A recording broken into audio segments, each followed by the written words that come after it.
ریاست کی سب سے بڑی کرسی کس کی ہوگی؟ ایوان صدر کے مکین کا انتخاب آج ہوگا۔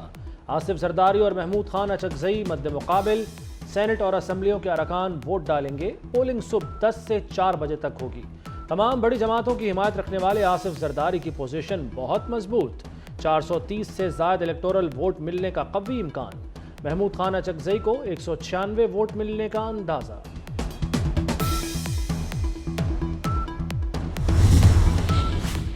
آصف زرداری کو بھاری اکثریت سے صدر بنانے کا مشن، شہر اقتدار میں ارکان قومی اسمبلی اور سینیٹرز کا بڑا اکٹھ۔ وزیر اعظم شہباز شریف بھی پیپلز پارٹی کے عشائیے میں شریک ہوئے۔ آصف زرداری اور بلاول بھٹو نے وزیر اعظم کا استقبال کیا۔ آصف زرداری کا بھرپور حمایت پر شہباز شریف سے اظہار تشکر۔ وزیر اعظم نے کہا مل کر آصف زرداری کو صدر بنوائیں گے۔ خوشائن بات یہ ہے کہ ایک سیاسی شخصیت آ کے پریزیڈنٹ ہاؤس میں بیٹھے گی، سیاسی شخصیت آئے گی جو سمجھتی ہے چیلنجز کو، سیاسی اتار چڑھاؤ کو بھی سمجھتے ہیں۔ شکر ہے قوم کی جان چھوٹے گی۔ پچھلے 5 سال آئین شکنی ہوئی ہے، اس سے پوری قوم کا سر جو ہے وہ شرم سے جھک گیا۔ تو ملک کے مفاد کو، ملک کو پرائیورٹی پہ رکھنا، یہ ان کی ذمہ داری تھی جس میں وہ بری طرح فیل ہوئے ہیں، اور ان کو قوم کوئی اچھے الفاظ میں یاد نہیں رکھے گی۔ آصف زرداری ہمارے امیدوار ہیں، اپنے اتحادی کو ہی ووٹ دیں گے، مریم نواز کا اعلان۔ کہتی ہیں 5 سال ایوان صدر سے آئین شکنی ہوئی، صدر پارٹی کا نہیں ملک کا ہوتا ہے۔ بلاول بھٹو نے کہا عوام چاہتے ہیں نفرت اور تقسیم کا ماحول ختم ہو، ہم مل کر آگے بڑھیں گے، مسائل کا خاتمہ کریں گے۔ وقت کا تقاضا بھی یہ ہے، پاکستان جس بحران سے، جس کرائسس سے اس وقت گزر رہا ہے، صدر پاکستان کا جو عہدہ ہے وہ اس وفاق کا نمائندگی کر رہا ہے۔ ہمارے معاشرے میں جو تقسیم پیدا ہوا ہے، اور ایک مخصوص سیاسی جماعت کی ذہنیت نے یہ تقسیم پیدا تو کیا، لیکن حل ہم نے مل کے کرنا ہے۔ سیاسی اختلافات کی وجہ سے ایک دوسرے سے ہاتھ بھی ملانے کے لیے تیار نہیں۔ ہم اب ایسے آگے بڑھے کہ ہم اس نفرت اور تقسیم کا جو ماحول پیدا ہوا ہے اس کو ہم دفن کر سکیں۔ اور یہ کہ میں اسلامی جمہوریہ پاکستان کے آئین کو برقرار رکھوں گا اور اس کا تحفظ اور دفاع کروں گا۔ اللہ تبارک تعالیٰ سے دعا ہے کہ وہ میری مدد اور رہنمائی فرمائیں، آمین۔ قومی اسمبلی میں مخصوص نشستوں پر ایم این ایز کی حلف برداری، سنی اتحاد کونسل کا شدید احتجاج۔ بیرسٹر گوہر بولے یہ نشستیں کسی اور کو نہیں دی جا سکتی۔ عمر ایوب نے کہا مخصوص نشستوں پر حلف لینا توہین عدالت ہے۔ اسپیکر ریاض صادق نے جواب دیا پشاور ہائی کورٹ یا الیکشن کمیشن کا حکم نہیں ملا۔ اٹارنی جنرل نے ایوان کو بتایا حلف لینے والوں میں کے پی کا کوئی رکن نہیں۔ پشاور ہائی کورٹ کے فیصلے کا اطلاق پنجاب، سندھ اور بلوچستان پر نہیں ہوتا۔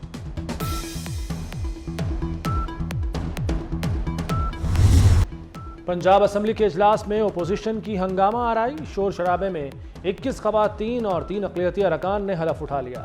اسپیکر سنی اتحاد کونسل کے ارکان کو چپ کراتے رہے۔ اپوزیشن کا مخصوص نشستیں واپس کرنے کا مطالبہ۔ بانی P T I Shah Mahmood, Yasmin Rashid, Pervez الہی کی رہائی کی قرارداد بھی پیش کی۔ عالمی مالیاتی فنڈ نے بانی پی ٹی آئی کا خط ردی کی ٹوکری میں پھینک دیا۔ آئی ایم ایف مالیاتی ادارہ ہے، سیاسی یا قانونی فارم نہیں۔ نئی پاکستان حکومت کے ساتھ مل کر کام کرنے کا 2 ٹوک اعلان۔ نمائندہ ایسٹر پیرس نے کہا کہ آئی ایم ایف کا مینڈیٹ معاشی مسائل تک محدود ہے۔ آئی ایم ایف مقامی اور سیاسی مسائل پر تبصرہ نہیں کرتا۔ نئی حکومت کے ساتھ کام کے منتظر ہیں۔ پاکستان سے انگیجمنٹ کا مقصد مالی استحکام ہے۔ شہریوں کے فائدے کے لیے پائیدار اور جامع ترقی چاہتے ہیں۔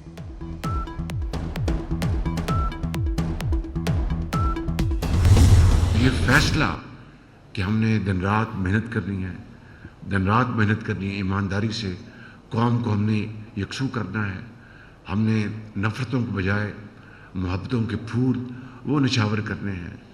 ہم نے ذاتیات سے اوپر ہو کر اپنی پسند ناپسند کو دفن کر کے پاکستان کے عظیم تر مفاد کی خاطر ہم اکٹھے ہوں۔ ٹیکس چور مافیا پاکستان کو نقصان پہنچا رہا ہے، وقت آ گیا ہے ہم اٹھ کھڑے ہوں اور مشکل فیصلے کریں۔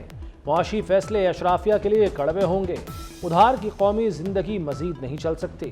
وفاقی ملازمین کی تنخواہیں قرض سے ادا کی جا رہی ہیں، صرف پی آئی اے کا خسارہ 825 ارب روپے ہے، ہر سال 500 ارب روپے کی بجلی چوری ہوتی ہے۔ وزیراعظم شہباز شریف کا مظفر آباد میں خطاب، بارشوں سے متاثرہ افراد کے لیے مالی امداد کا اعلان۔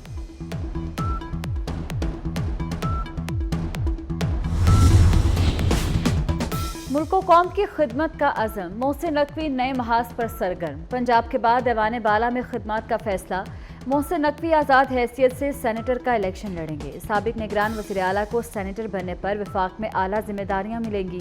محسن نقوی بطور چیئرمین پی سی بی بھی فرائض انجام دیتے رہیں گے۔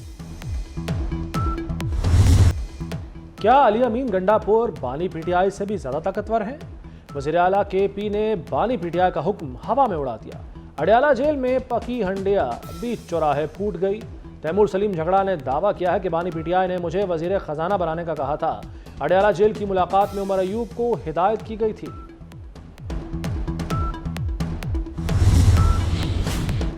سانحہ نومی سمیت دیگر مقدمات کی سماعت کرنے والا جج تبدیل۔ جج انسداد دہشت گردی کوٹ نمبر 1 لاہور کو او ایس ڈی بنا دیا گیا۔ سیشن جج محمد نوید اقبال کو رحیم یار خان میں تعیناتی پر رپورٹ کرنے کی ہدایت۔ چیف جسٹس ملک شہزاد احمد خان نے منظوری کے بعد پہلا تبادلہ کیا۔ بلوچستان کی کامیابی پاکستان کی کامیابی ہے۔ Army chief general Asim Munir کا بلوچستان کے ضلع آوران کا دورہ، شہداء کے خاندانوں، قبائلی عمائدین اور کسانوں سے بات چیت۔ آرمی چیف نے شہداء کو خراج عقیدت پیش کیا، کہا عوام کو بلوچستان کے بہادروں پر فخر ہے، کسانوں کو زرعی سہولتیں فراہم کی جائیں گی۔ آرمی چیف نے کیڈٹ کالج آوران کا افتتاح کیا۔ خواتین کو ہراساں کرنا ریڈ لائن ہے، مجھ پر جلسوں میں آوازیں کسی گئی، ہراسانی کا سامنا کیا، جیل بھی گئی، ان سختیوں نے مجھے سخت بنا دیا۔ وزیر اعلیٰ مریم نواز کا خواتین کے دن پر تقریب سے خطاب، پولیس اور انتظامی افسران کو سٹیج پر بلا کر خراج تحسین پیش کیا۔ محکموں میں ڈے کیئر سینٹر دوبارہ شروع کرنے کا اعلان۔ وزیر اعلیٰ کا نیا انداز، دہلیز پر داد رسی، مریم نواز لوگوں کے مسائل جاننے گھروں کے اندر پہنچ گئی۔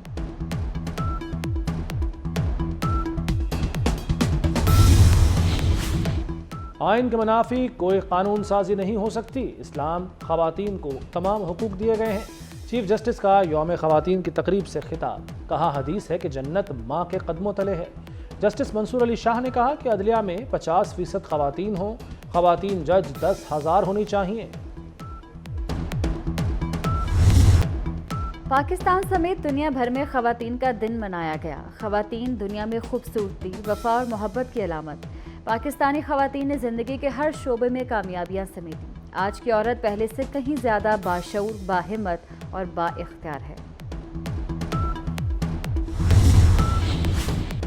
پاکستان کے 3 بڑے کرکٹ سٹیڈیم اپ گریڈ کرنے کا فیصلہ، قذافی سٹیڈیم، نیشنل سٹیڈیم اور راولپنڈی کرکٹ سٹیڈیم شامل۔ Chairman P C B Mohsin Naqvi نے 3 روز میں پلان طلب کر لیا۔ قذافی سٹیڈیم سے اپ گریڈیشن کا آغاز ہوگا۔ نیز پاک حکام کی محسن نقوی کو بریفنگ۔ اور بادلوں نے تیاری کر لی، جم کر برسنے کو تیار۔